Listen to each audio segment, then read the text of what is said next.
Income proof లేకపోయినా credit card తీసుకోవచ్చు. ఎలాగంటే క్రెడిట్ కార్డులు ఇవ్వడానికి బ్యాంకులు, ఫైనాన్స్ సంస్థలు శాలరీని పరిగణలోకి తీసుకుంటాయి.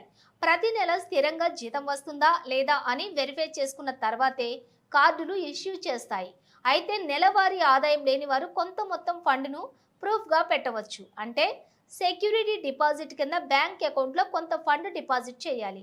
అకౌంట్లో ఉన్న అమౌంట్ ఆధారంగా బ్యాంకులు క్రెడిట్ కార్డు మంజూరు చేస్తాయి. మంత్లీ ఇన్కమ్ ప్రూఫ్ లేని వారు యాడ్ ఆన్ కార్డు తీసుకోవచ్చు.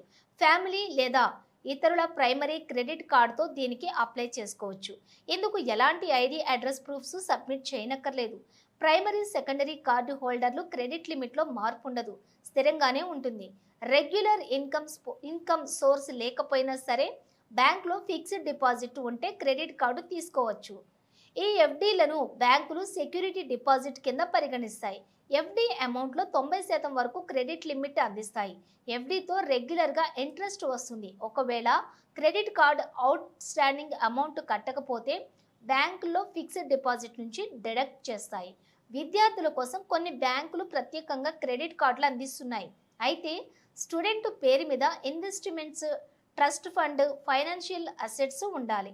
దీంతో పాటు బ్యాంక్ అకౌంట్ మెయింటైన్ చేసిన వారికే కొన్ని బ్యాంకులు క్రెడిట్ కార్డులను ఇస్తున్నాయి.